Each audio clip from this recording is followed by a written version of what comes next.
Meacham, you've indicated 15, and then you'll split the 5 minutes for rebuttal. You may proceed. Thank you, Your Honor.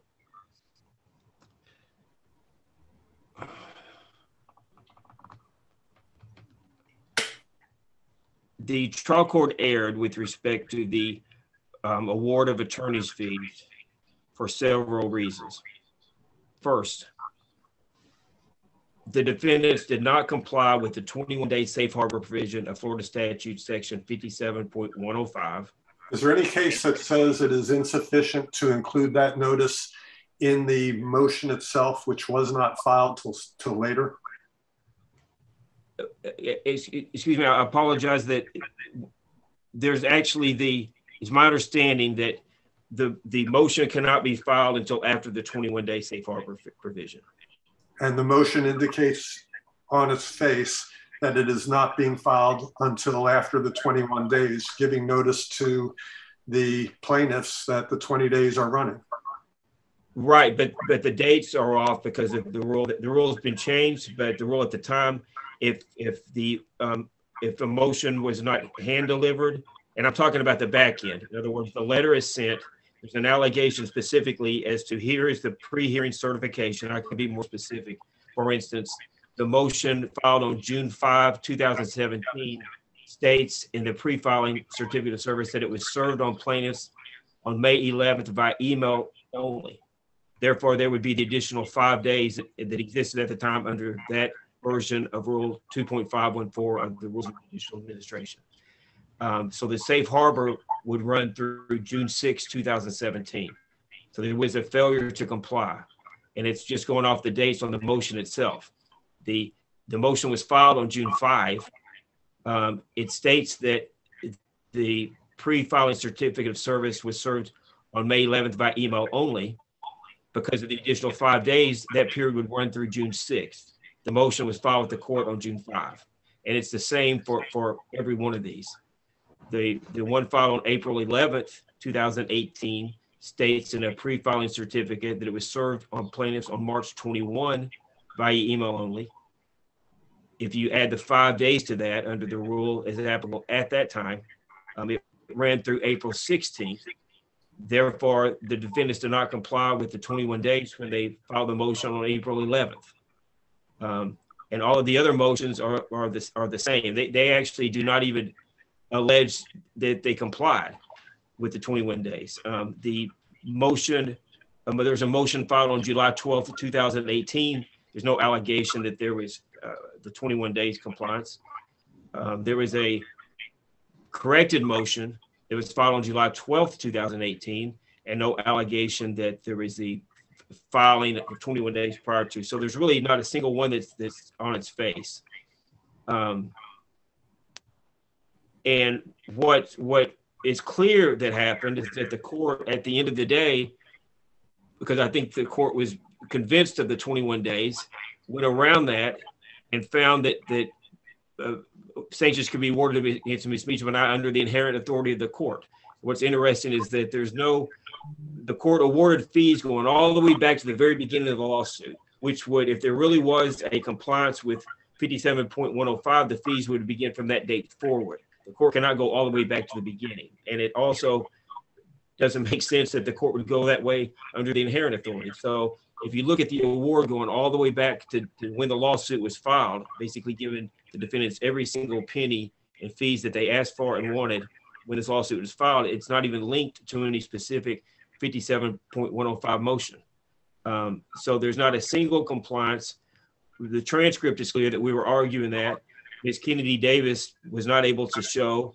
I believe the argument was that we didn't get the 5 days, but under the rule we did get it. It was modified afterwards to where you don't get the 5 days if it's emailed. Before it absolutely had to be hand delivered, or the 5 days was added.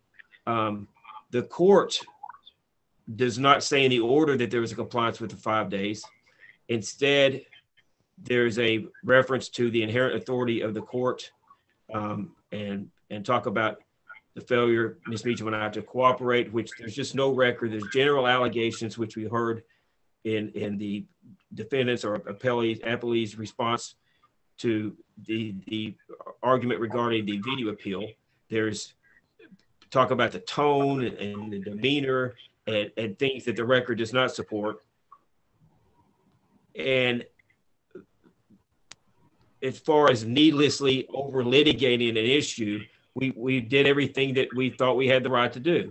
The venue hearing was tainted because the court stated that there was going to be nothing about the merits of the case, which was in a motion which was filed right before the hearing. But then the court made rulings. The court finds, based on what Ms. Kennedy Davis said, that there are apparently other bar complaints pending against Ms. Meacham and I, which is just untrue. It's absolutely not true. Ms. Meacham and I were never admonished. There are all these, I don't know how the defendants are getting away with this, able to say things like that when all you have to do is look at a document and you can see that what's said many, many times is just absolutely false. The court ultimately ruled, and I will find it, that, let me see here. I'll find the exact language. So there's no compliance with the 21 days. And actually the only motion that the court should look at would be the motion I'll file, because the notice of hearing is real clear about which motion was set for hearing that day.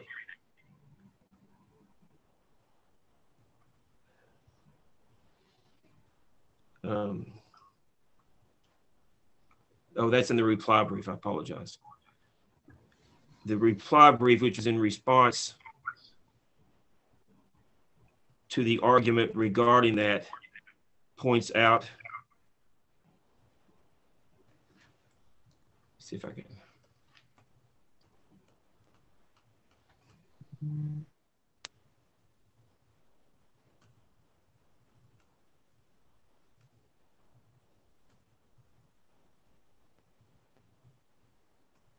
I'll come back to that and point directly to where the notice of hearing and the order refer to a specific motion and actually refers to the date, I think a filing number. And so that would be the only thing that we should be looking at, because we didn't litigate any other motion.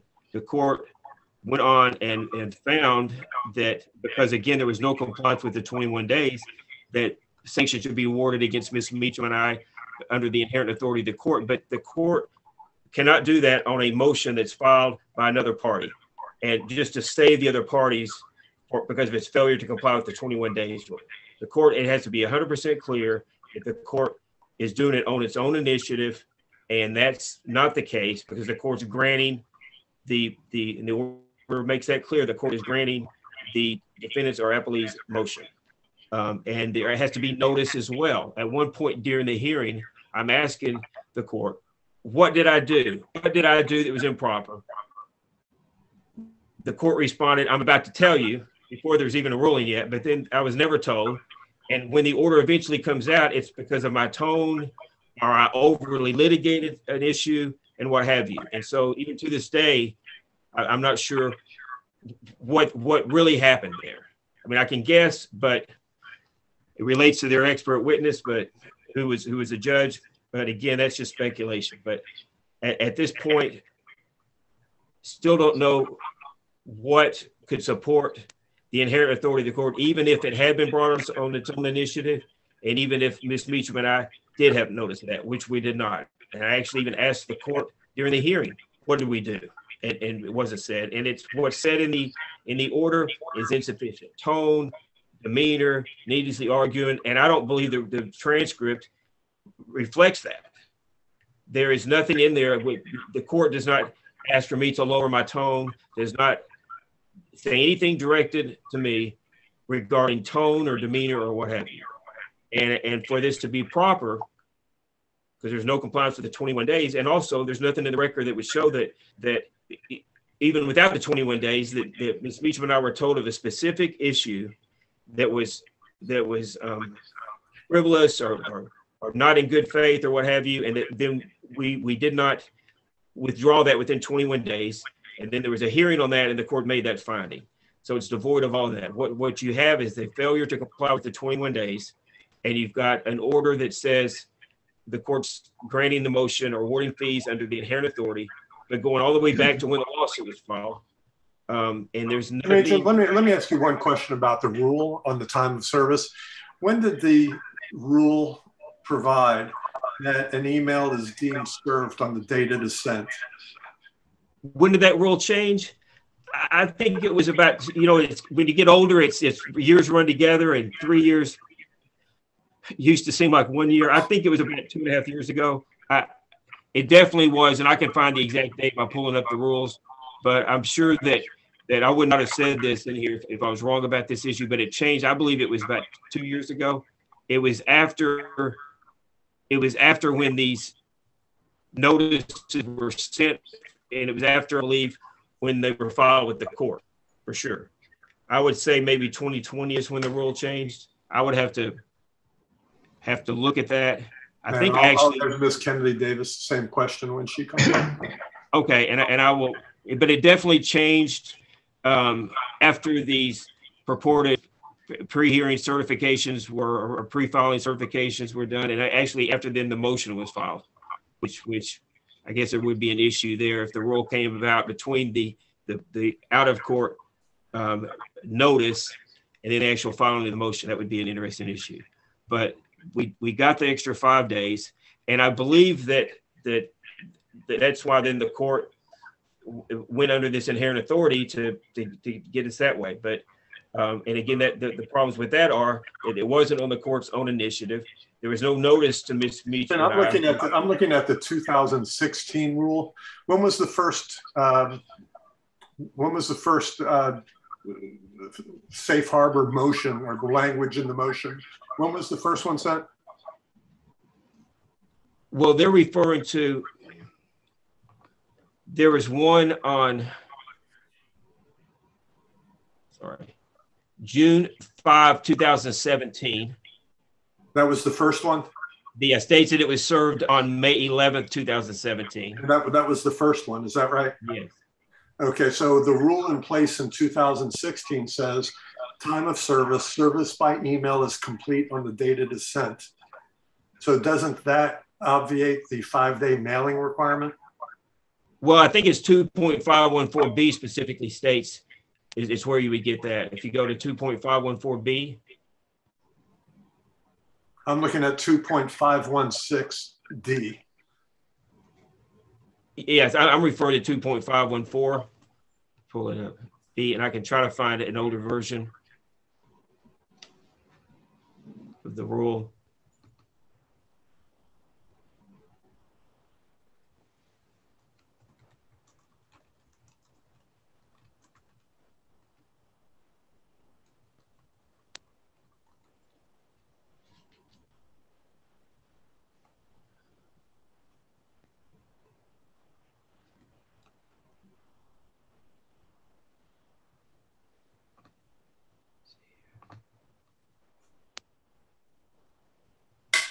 Because that rule was specifically, if I recall correctly, specifically dealing with service by mail. Yeah, it was, but it's worded so that now the rule is clear that the emailing is effective, like the court said. But back then it was worded so that if it wasn't hand delivered, you got the extra 5 days. Meaning that if it was sent by fax, you got the 5 days. If it was sent by email, you got the additional time. It had to be hand delivered, or else the opposing party got the additional 5 days. And you've got about 30 seconds left before. Okay, I can conclude with that and try to find when the rule changed. Thank you. Very good. Ms. Kennedy Davis. Thank you, Your Honor. With regard to, yes, Your Honor. So the rule changed in 2016. Our first motion for sanctions was directed toward the complaint, and that was filed after the 21-day safe harbor period, filed on June 5th, 2017, and that's in the record 41 to 43. Our second motion for attorney's fees, Your Honor, under 57105 was filed on August 2nd, 2018, and I direct you to the record at 1165, 1167. That was 24 days after. Your Honor, this whole case was electronically served. Plaintiffs fully participated in electronic service, other than the initial service of the complaint and summons. Both parties fully participated in e-service, and all deadlines were calculated based upon the e-service. So we did not miss, they were not entitled to an additional 5 days. It was e-serve. There was no mailing. The rule 2.514B that plaintiff cites, Your Honor, states that it only applies if service is made by mail. Service was not made by mail. My recollection is that language was the same in 2016. Are you looking at the earlier version or are you looking at the current version? I just looked at the current version, Your Honor. Mm-hmm. Mr. Meacham is saying that the rule wasn't saying that it didn't have that language in 2016. I think it did. I don't have it in front of me, but I know the other rule on email to, what was it, 516, had the same language that's pertinent to this case, saying service is complete on email. Yes, Your Honor. That was the rule that applied and we all participated in it. I just want to make sure that either Mr. Meacham is right or he's wrong. I don't think he is correct on the issue, but we'll see on rebuttal if he finds something to the contrary. You may proceed. Thank you, Your Honor. And also, Your Honor, even if Mr. Meacham is right, the court did not limit its award to Section 57105 Florida statutes. The court considered our motion, and as right in the language of the court order, the court, I know you don't want me to read to it, but the court also stated that it was on its own initiative. Plaintiffs cited for you the Cook case in their reply brief, relying on it. And in fact, the Cook case supports our position. In the Cook case, it states that this court, in the Cook case, it states that there is no 21-day safe harbor period when the court imposes its own fee sanctions. And paragraph K of the order, I'll just read part of it for you.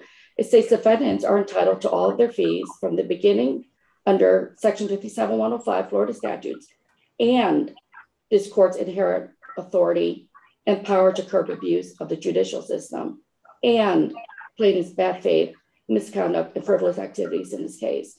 So even if Mr. Meacham were to be correct, the court also had other powers and it exercised its inherent powers to court impose fee sanctions in this case. And plaintiffs claimed they did not receive adequate notice. Your Honor, they received 2 years of notice, and I believe this court would find that to be adequate. Our defendant's corrected motion on attorney's fees and costs was filed on July 12, 2018. The hearing was not until 2020, around July. In that motion, we sought fees under 57105, 817.5358B3C, Rule 1.420, Rule 1.525, and specifically, we asked the court to award sanctions under the court's inherent powers. It's expressly in that motion. And the court awarded that.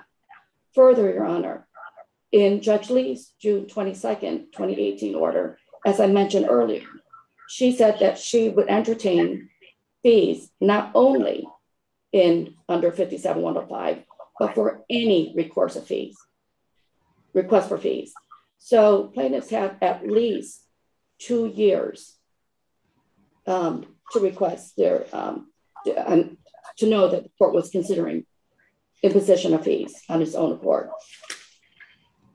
And also they cited in the Cook case, and I'd like to point out that in the Cook case, it actually says the safe harbor 21-day notice does not apply to the court imposed fee sanctions, that the second DCA recognized the trial court's superior vantage point when determining whether or not to impose sanctions, citing the Canacaris case, that the court concluded that imposing sanctions is within the trial court's discretion.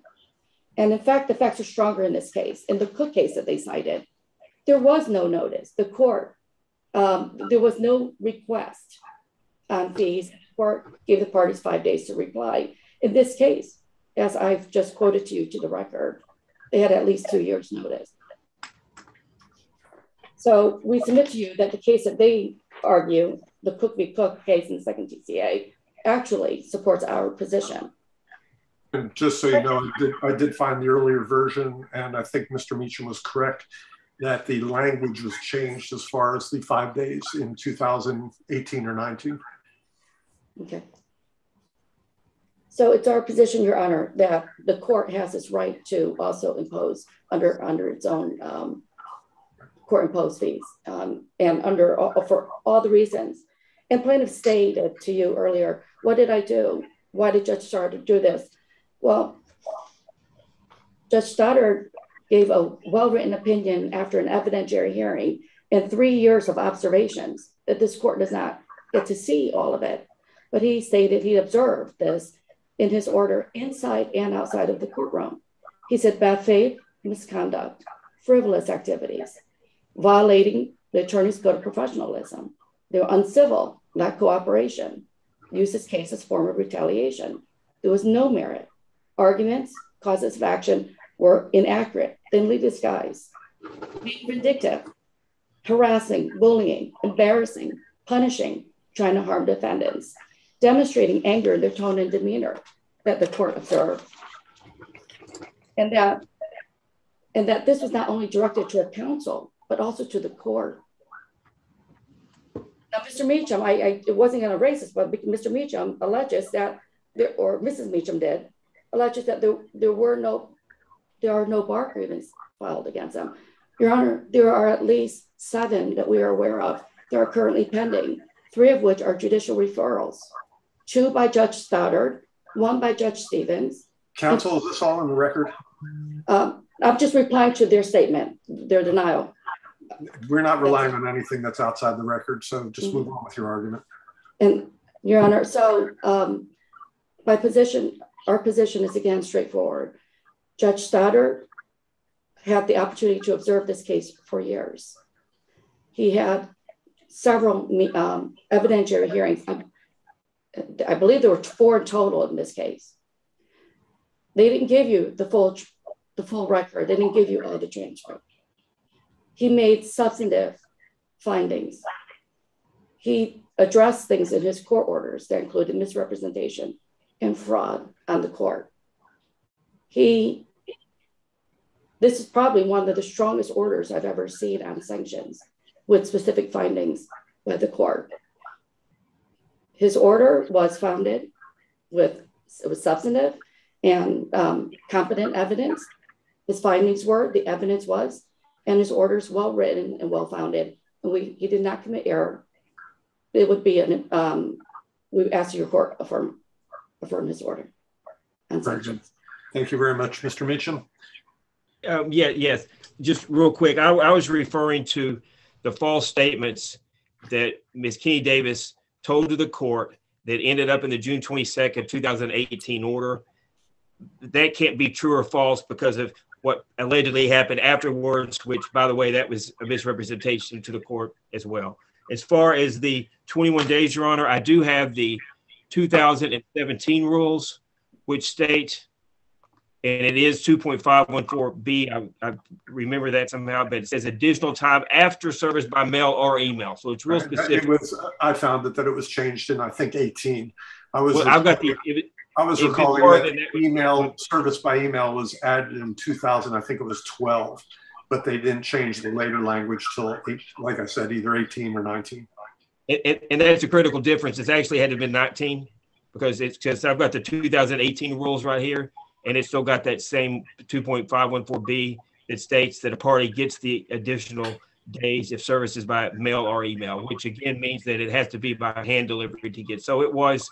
I'm looking at the 2018 rules here. So there was no compliance, and the court did not find that there was because there was no compliance with the 21 days. And the order and the notice of hearing specifically state what motion was set for hearing that day. So the court would be required to look at that. As far as even if the court had answered my question during the hearing when I said, what did we do? That still wouldn't be noticed, but I didn't get the answer then. So there was no notice before the hearing from the court saying, I'm going to award fees against you because you did this.